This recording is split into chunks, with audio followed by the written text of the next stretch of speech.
భూమి పొట్టచీరి సేద్యం చేసిండు రైతు. భూమి నిండా బోర్లు వేసి కూడా వ్యవసాయం చేసిండు రైతే.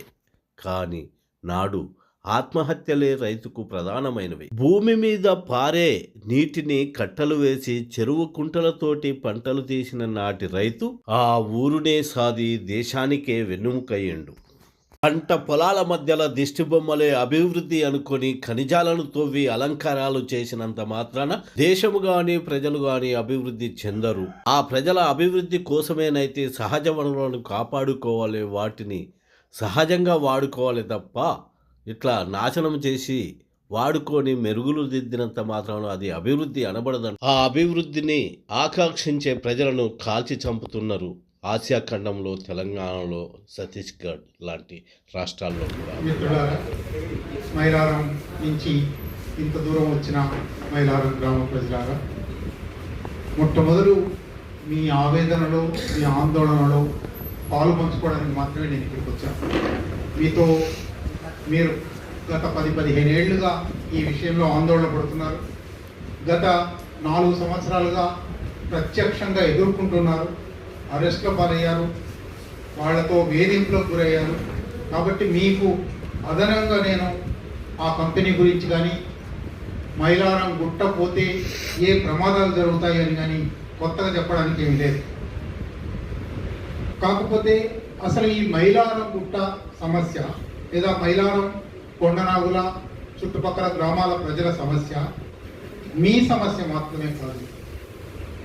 ఇది ఇవాళ ఈ దేశంలో సాగుతున్న ప్రభుత్వాల పనితీరుకు సంబంధించిన సమస్య. మీ గుట్టని ఇవాళ కాపాడుకుంటామా లేదా అనే దానికోసం మాట్లాడదాం, తప్పకుండా పోరాటం చేద్దాం. కానీ మీ గుట్ట కాపాడడంతో పాటు ఈ దేశాన్ని కాపాడవలసి ఉంది. కనుక మీరు గుట్ట కాపాడే పోరాటం ప్రారంభించారంటే ఈ సమాజంలో, ఈ పాలనలో సాగుతున్న ఒక అభివృద్ధి నమూనాను ప్రశ్నించారు. ఈ అభివృద్ధి కాదు, ప్రజల అభివృద్ధి కావాలి. గుట్టల్లో నుంచి మీ గుట్టల్లో నిజంగా ఇది ప్రపంచం అంతటా కూడా మీ ఒక్కరికి వచ్చిన సమస్య కాదు. ఎవరి కాళ్ళ కింద భూమిలో ఖనిజాలు ఉన్నాయో, ఎవరి కాళ్ళ కింద భూమిలో చమురుందో, ఎవరి పంట పొలాల్లో విలువైన కలప ఉందో వాళ్లను అక్కడి నుంచి లేకుండా చేసి, వేదకలు చేసి, చంపేసి ఆ ఆస్తులను, ఆ ఖనిజ వనరులను, ఆ సహజ సంపదను సేకరించడం అనేది ప్రపంచం అంతటా జరుగుతుంది. పశ్చిమాసియాలో పెట్రోలు, డీజిల్ దొరికిందని పశ్చిమాసియా మీద 60-70 సంవత్సరాలుగా యుద్ధాలు చేస్తున్నారు. లక్షల మందిని చంపారు. ఆ దేశాలను గుప్పెట్లో పెట్టుకోవడానికి ప్రయత్నం చేశారు. ఛత్తీస్గఢ్లో, మధ్య భారత దండకారణ్య అడవుల్లో అపారమైన ఖనిజ నిల్వలు ఉన్నాయి. ఆ ఖనిజ నిల్వలను తవ్వుకుపోవడానికి ఆదివాసులు అంగీకరించడం లేదు. ఆదివాసులు అంగీకరించకుండా పోరాటం చేస్తూ ఉంటే ఆ పోరాటానికి మావోయిస్టులు మద్దతుగా ఉన్నారు అని ఆదివాసులను గత ఏడాదిలో 300 మందిని చంపేస్తారు. మావోయిస్టులను లేకుండా చేస్తాము, నిర్మూలిస్తాము, తద్వారా ఈ ఖనిజాలను కార్పొరేట్లకు అప్పచెప్తాము అని ప్రభుత్వాలు బహిరంగంగా ప్రకటిస్తున్నాయి. అంటే మైలారం సమస్య మీరు వీటన్నిటితో ఎందుకు ముడిపెడుతున్నారంటే మీ దగ్గర ఖనిజాలు ఉన్నాయి, అక్కడ ఖనిజాలు ఉన్నాయి. మీ దగ్గర ప్రజలున్నారు, అక్కడ ప్రజలున్నారు. ప్రభుత్వాల ఉద్దేశం ప్రజలను తొలగించి, ప్రజలను చంపేసి, ప్రజలను వెళ్ళగొట్టి ఆ ఖనిజాలను అప్పగించడం, ఆ ఖనిజాలను కార్పొరేట్లకు అప్పగించడం. అయితే ఇంతకుముందు హరగోపాల్ చెప్పినట్టు మనిషిని మించిన సంపద ఉన్నదా? మనిషిని మించిన ఖనిజం ఉన్నదా? మానవ శక్తిని మించిన ఇంకేదైనా శక్తి ఉన్నదా? అణుశక్తి కూడా మానవ శక్తి కన్నా గొప్పది కాదు. మనిషి దేన్నైనా సాధించగలరు, మనిషి దేన్నైనా ఓడించగలరు, ప్రతిఘటించగలరు, అధిగమించగలరు. మీ దగ్గర గుట్టల్లో క్వార్ట్జ్ అని ఒక ఖనిజం, ఫెల్డ్స్పార్ అని ఒక ఖనిజం, మనందరి గడియారాలలో క్వార్ట్జ్ ఉంటుంది. ఫెల్డ్స్పార్ అలంకారాలు చేస్తారు కదా, అలంకారాలకు అవసరమైన ఒక ఖనిజం. ఈ 2 ఖనిజాలు అక్కడ ఉండడం మీ దురదృష్టం అయిపోయింది. అంటే మీకు సంపద ఉండడం మీ దురదృష్టం అయిపోయింది. మీరు ఎప్పుడో అమ్మ చెప్పిందంట, నేను అప్పటికి రాలేదు ఇంకా, భూమి పుట్టినప్పుడు పుట్టింది గుట్ట. భూమి పుట్టినప్పటి నుంచి ఇప్పటిదాకా ఉన్న గుట్టను ఇవాళ ఉన్న పాలకులు, ఇవాళ ఉన్న అభివృద్ధి నమూనా తొలగించదలుచుకున్నారు, లేకుండా చేయదలుచుకున్నారు, నేలమట్టం చేయదలుచుకున్నారు. ఇక్కడ చాలా గందరగోళాలు, చాలా అన్యాయాలు జరిగాయి. వాటి గురించి కూడా కొంత మీకు చెప్పాలి. మామూలుగా ఎక్కడైనా ఇటువంటి గుట్టను కొట్టేయాలంటే, ఖనిజాలను తవ్వుకోవాలంటే, అడవిని తవ్వుకోవాలంటే, ఏదైనా అభివృద్ధి పథకం అంటారు వాళ్ళు, దాన్ని పెట్టాలంటే అక్కడి ప్రజల అనుమతి తీసుకోవాలి. అక్కడ వచ్చి బహిరంగ విచారణ అంటారు, ఆ బహిరంగ పబ్లిక్ అప్రైజల్ వచ్చి వాళ్ళు ఆ పని చేయాలి. ఆ పని చేసి అందరూ ఒప్పుకున్న తర్వాత మాత్రమే ఆ పని చేయాలి. కానీ మోడీ ప్రభుత్వం వచ్చిన తర్వాత దీనికి ఒక మార్పు చేసి 25 హెక్టేర్ల కన్నా తక్కువ భూమి అయితే ఆక్రమించేది, సేకరించేది, అక్కడ బహిరంగ విచారణ అవసరం లేదు అని చట్టం మంచిది. ఇక్కడ ఇప్పుడు మీ మైలారం గుట్ట వాడు తీసుకున్న కాంట్రాక్ట్ చూశాను, 24.28 హెక్టేర్, అంటే 25 హెక్టర్ల లోపల ఉండాలి. 25 హెక్టర్ల లోపల ఉంది కాబట్టి పబ్లిక్ హియరింగ్ అక్కర్లేదు, బహిరంగ విచారణ అక్కర్లేదు. ఇది 2004 నుంచి, తర్వాత 2009 నుంచి జరుగుతూ వస్తుంది. 2018లో తెలంగాణ ప్రభుత్వ పర్యావరణ శాఖ మీకు అనుమతి ఇవ్వడానికి అవకాశం లేదు. దగ్గరలోనే ఒక గ్రామం ఉంది, అనేక పర్యావరణ అనుమతి ఇవ్వడానికి వీలు లేని అంశాలు ఉన్నాయి అని ఒక ఉత్తరం రాసింది. నేను ఇప్పుడే అవి చదువుతూ వస్తున్నాను.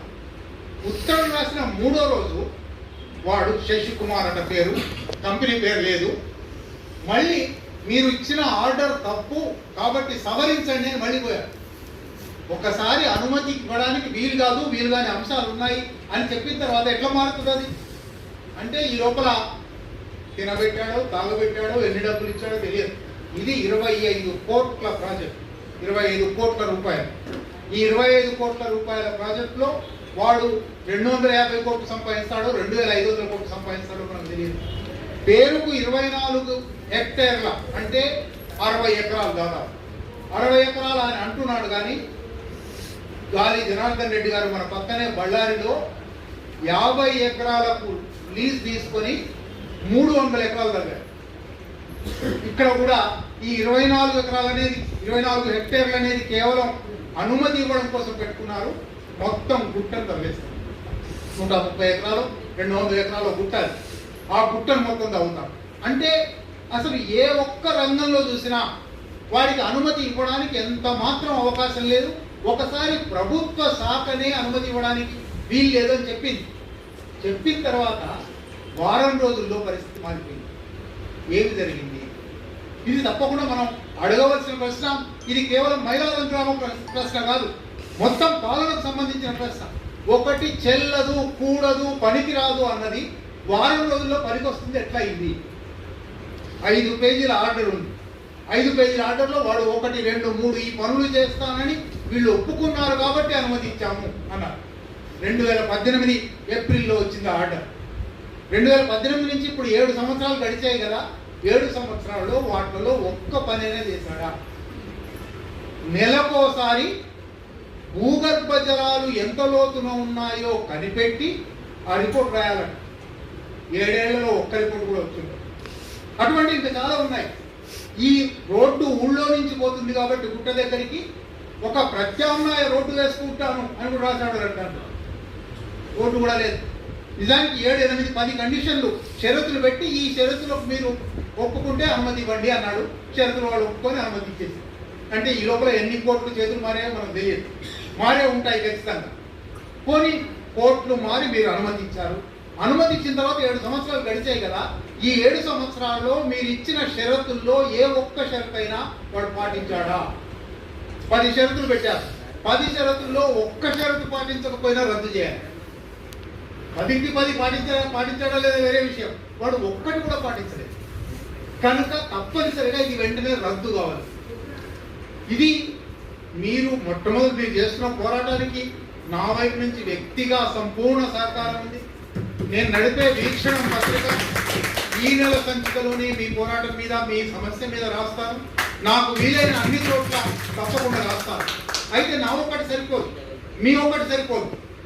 మీ పోరాటం మొత్తంగా అభివృద్ధి నమూనాకు వ్యతిరేకంగా సాగే పోరాటంలో భాగం అని మీరు గుర్తించి, మీలాంటి సమస్య అనేక మంది ఉంది. ఇప్పుడు ఇక్కడ సురపల్లి సుజాత గారు వచ్చినారు, ఆమె పేరే గుట్టలక్క అయిపోయింది.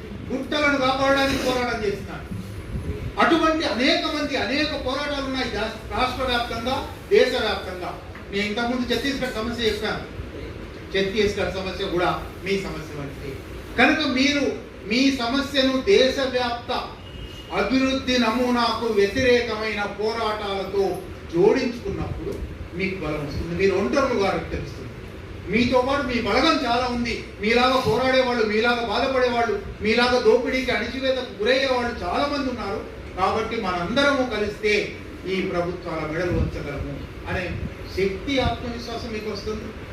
మిగిలిన పోరాటాలకు కూడా మీ మద్దతు దొరుకుతుంది. ఆ పోరాటాలు బలపడతాయి. ఇంకెక్కువసేపు మాట్లాడాలి, ఇంకా చాలా మంది మాట్లాడవలసిన వాళ్ళు ఉన్నారు. 3-4 సూచనలు మాత్రం చేయదలుచుకున్నాను. ఏమి చేయవలసి ఉంది? మొట్టమొదటిది, నేను ఇంతకుముందే చెప్పినట్టు, ఒకసారి అనుమతి ఇవ్వము అని మళ్ళీ అనుమతి షరతుల మీద ఇచ్చిన తర్వాత ఆ షరతులు పాటించలేదు కాబట్టి అనుమతి రద్దు చేయండి అని మనం న్యాయ పోరాటం చేస్తాం.